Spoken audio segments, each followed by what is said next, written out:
GS for all के इतिहास की इस कक्षा में आपका स्वागत है। आज आइए हम राष्ट्रकूट वंश को देखें। इससे पूर्व आपने चालुक्य वंश को देखा था।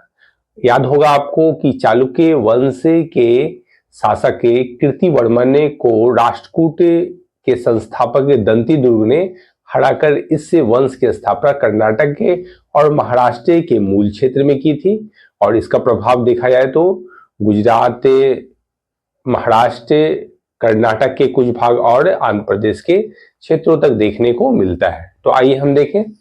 राष्ट्रकूट राजवंश 700 से लेकर 1200 तक के इनका कालखंड रहा है और ये खासकर दक्षिणा पथ के अगर देखा जाए तो दक्कन के भाग मतलब गुजरात, महाराष्ट्र, कर्नाटक के ऊपरी भाग और आंध्र प्रदेश के ऊपरी भाग पर ही इनका शासन रहा था। देखिए, बादामी के चालुक्य वंश के सामंत थे, वैसल थे और संस्थापक दंती दुर्ग कहलाते हैं। 452 ईस्वी में इन्होंने शासन किया था।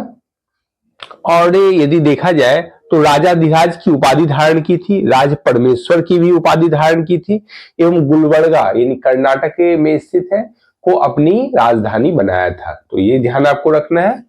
अब यहां देखा जाए तो महाराष्ट्र, गुजरात, कर्नाटक का कुछ भाग, तेलंगाना हाल फिलहाल आया है एवं आंध्र प्रदेश के कुछ भाग में इसको देखा जा सकता है।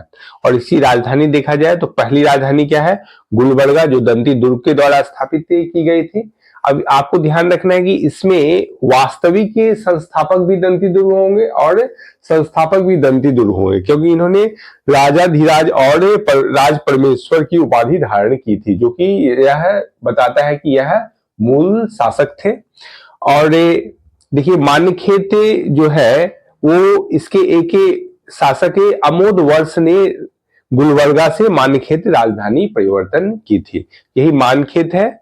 ये जो आपका क्षेत्र है ये महाराष्ट्र के सोलापुर डिस्ट्रिक्ट में पड़ता है। मालखेड या मलखेड बोला जाता है इसको। अब देखिए, इसके कुछ प्रमुख शासक हैं जिसको ध्यान में रखना है। इसमें कृष्ण प्रथम है, ध्रुव है, गोविंद तृतीय है, अमोद वर्ष है, कृष्ण द्वितीय है, इंद्र तृतीय है एवं कृष्ण तृतीय है इसके अंतिम शासक के रूप में। तो आप ध्यान में रखिएगा, कृष्ण प्रथम के विषय में बार बार एग्जाम में आती है। कहा कि अगर देखा जाए तो एलोरा के प्रसिद्ध कैलाशनाथ मंदिर का निर्माण इन्होंने ही कराया था, कृष्ण प्रथम ने। और यह भगवान शिव को समर्पित मंदिर है और यह विश्व का एक चट्टान को काटकर बनाया जाने वाला पहला मंदिर है। देखिए, दुनिया का सबसे बड़ा मंदिर जो एक चट्टान को काटकर बनाया गया। इसमें बहुत सी विशेषता है। आप एलोरा महाराष्ट्र के क्षेत्र में है और ये औरंगाबाद डिस्ट्रिक्ट में है, इसको ध्यान में रखिएगा। और देखिए, दूसरा जो शासक है वो ध्रुव है। तो ध्रुव को धारा वर्ष भी कहा जाता है। ये भी बहुत महत्वपूर्ण शासक। पहले की कक्षा में देखा था पुष्यभूति वंश के जो हर्षवर्धन थे, हर्षवर्धन की राजधानी कन्नौज थी और कन्नौज एक प्रमुख केंद्र था। तो आज उत्तर भारत में यह कहा जाने लगा कि जिसके पास कन्नौज वह उत्तर भारत का शक्तिशाली शासक है। तो दक्षिण के राष्ट्रकूटों ने भी कन्नौज पर अपना अधिकार जमाने की चेष्टा की। फिर आप गुर्जर प्रतिहार के शासक जो गुजरात के क्षेत्र के थे, उन्होंने भी उस पर अधिकार जमाने की चेष्टा की। और तीसरी शक्ति के रूप में यूपी के देखा जाए, यूपी और बिहार क्षेत्र के पाल वंशीय शासक इस संघर्ष में भाग लेते हैं। तो इसे इतिहास में त्रिपक्षीय संघर्ष कहा जाता है। तो यह पहला शासक था, मतलब देखा जाए तो राष्ट्रकूट वंश का पहला शासक ध्रुव हुआ है जिसने त्रिपक्षीय संघर्ष में पहली बार भाग लिया। और इसने प्रतिहार शासक वत्सराज एवं पाल वंश के शासक धर्मपाल को युद्ध में हराया। इन त्रिपक्षीय संघर्ष में राष्ट्रकूटों की विजय हुई। लेकिन राष्ट्रकूट कन्नौज पर अपने प्रतिनिधि को बैठा के पुनः दक्षिण भारत चले जाते थे और फिर उसके बाद पालवंशीय शासक या प्रतिहार राष्ट्रकूट एक बार फिर कन्नौज पर आक्रमण करते थे। आपने कृष्ण प्रथम के विषय में जाना, जिसने एलोरा में कैलाशनाथ मंदिर का निर्माण कराया है, जो कि यूनेस्को के द्वारा विश्व धरोहर भी घोषित किया गया है। और यह विश्व की सबसे बड़ी मंदिर है, क्योंकि यह एक चट्टान को काटकर बनाए जाने वाले मंदिरों में से एक है। और ध्रुव के बारे में आपने जाना, इसने प्रतिहार शासक यानी गुर्जर प्रतिहार शासक वत्सराज को त्रिपक्षीय संघर्ष में हराया और बिहार बंगाल के शासक धर्मपाल को भी पराजित किया और कन्नौज पर एक बार पुनः अधिकार किया। लेकिन दक्षिण के राजनीतिक संघर्ष के कारण उसे दक्षिण पुनः लौट जाना पड़ रहा था, जिसके कारण वह कन्नौज पर ज्यादा दिन तक अधिकार नहीं कर पाया। अब देखिए आगे गोविंद तृतीय।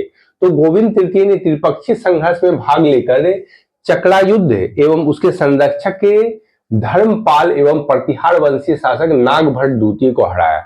अब देखिए अगले शासक जिसने उत्तर भारत में पुनः अभियान किया वो था गोविंद तृतीय, और इन्होंने धर्मपाल संरक्षक जो कन्नौज पर आसीन थे, क्या नाम है इसका देखिए, चकड़ा युद्ध को पराजित कर धर्मपाल को भी पराजित किया। और अगर देखा जाए तो गुजरात प्रतिहार शासक के उस समय के जो नागभट्ट द्वितीय थे उनको भी पराजित किया, तो ये ध्यान रखिए। और इनका आंध्र के वेंगी यानी चालुक्य के जो वेंगी शाखा थी उससे भी इनका संघर्ष बराबर होता रहा था। अब देखिए इन्होंने पल्लव, पांड्य, केरल और गंग शासकों के संघ को भी समाप्त कर दिया। ये लोग एक यूनियन बनाए हुए थे जो कि गोविंद तृतीय के विरुद्ध थे, तो जिसके कारण इनके जो यूनियन को इसने नष्ट कर दिया। अब आइए अगला शासक देखा जाए अमोद वर्ष। यह जैन धर्मावलंबी था, वह काफी कम उम्र में ही शासक बना था। यह इसने कन्नड़ में कविराज मार्ग की रचना की, ये ध्यान रखिएगा, कविराज मार्ग की रचना अमोद वर्ष ने की थी। और इसके दरबार में देखा जाए तो प्रसिद्ध जैन आचार्य रहते थे, जिसमें से एक नाम है जिनसेन का, महावीराचार्य का एवं शाक्तायन का, तो ये ध्यान में रखिएगा। तो जिनसेन ने आदि पुराण और त्रिषष्टि सलाका भी कहा जाता है, त्रिषष्टि लक्षण महापुराण की रचना की थी। ये जैन आचार्य है और जैन ग्रंथ है ये। और महावीराचार्य ने गणित सार संग्रह की रचना की, और शाक्तायन जो थे उन्होंने अमोद वृत्ति की रचना की। मतलब यह अमोद वर्ष पर ही आधारित है यह पुस्तक। अब देखिए क्या कि अमोद वर्ष से तुंगभद्रा नदी में जल समाधि लेकर अपने प्राण का अंत कर दिया। शासक की इंद्र तृतीय के विषय में जानते हैं। इसके शासन काल में अरब यात्री अल मसूदी दक्षिण भारत आया था, और इसने उस समय के समकालीन जितने भी शासक थे उसमें राष्ट्रकूट शासक को सर्वश्रेष्ठ कहा। देखिए जिसमें भारत के सभी शासकों में राष्ट्रकूट को सर्वश्रेष्ठ कहा था।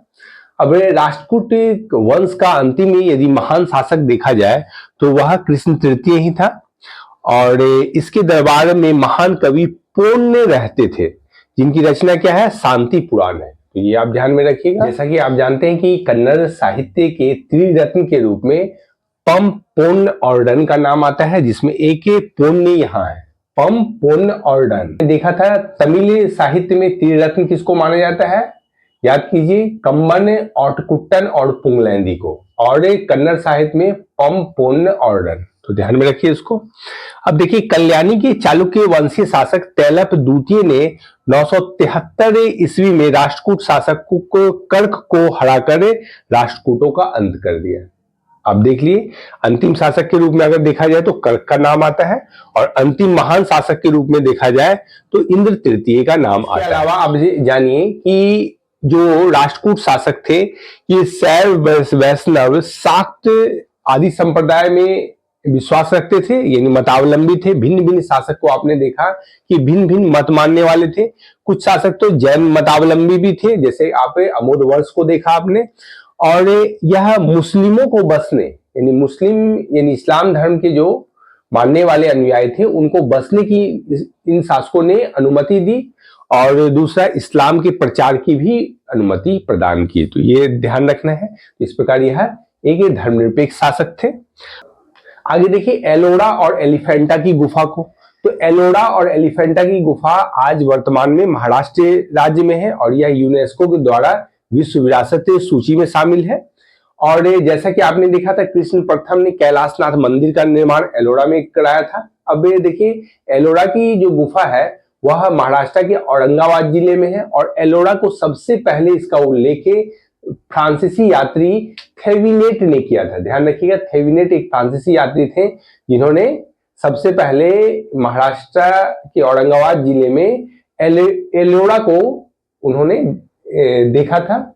मतलब ऐसे एलोरा तो थी लेकिन उसका उल्लेख साहित्य में सबसे पहली बार इन्होंने कहा है। एलोरा में कुल 34 गुफाएं थी, और 34 गुफा में ये देखा जाए तो गुफा संख्या 1 से 12 जो गुफा है वो बौद्ध धर्म में कि वहां चित्र मिलते हैं, और 13 से 29 गुफा में हिंदू धर्म के चित्र मिलते हैं, और 30 से 34 से गुफा जो संख्या है उसमें जैन धर्म के मतलब चित्र मिलते हैं। तो इसको ध्यान में आप रखिएगा। और इसमें देखिए एलिफेंटा जैसा आप जानते हैं कि यह औरंगाबाद में ना होके बल्कि मुंबई सिटी में है, और मुंबई तो जानते ही यहाँ पे सेल्सॉट द्वीप पर है, तो इसीलिए एलिफेंटा, एलोरा और अजंता भी वो द्वीप है, लेकिन ये अगर प्रशासकीय दृष्टिकोण से देखा जाए तो वह मुंबई सिटी के अंतर्गत आता है।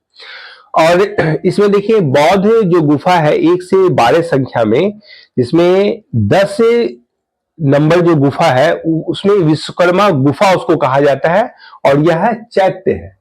चैत्य जैसा कि जानते हैं कि बौद्ध धर्मावलंबी के लिए पूजा स्थल होता है और बिहार बौद्ध भिक्षुओं के रहने का स्थल होता है। तो यहाँ विश्वकर्मा गुफा है वो चैत्य वहां प्रदर्शित होता है, और यह गुफा संख्या 10 में है जो कि बौद्ध धर्म से संबंधित है। और एलोरा के गुफा संख्या 15, यहाँ गौर कीजिए, यह गुफा संख्या 13 से 29 तक है, हिंदू धर्म के चित्र हैं इसमें।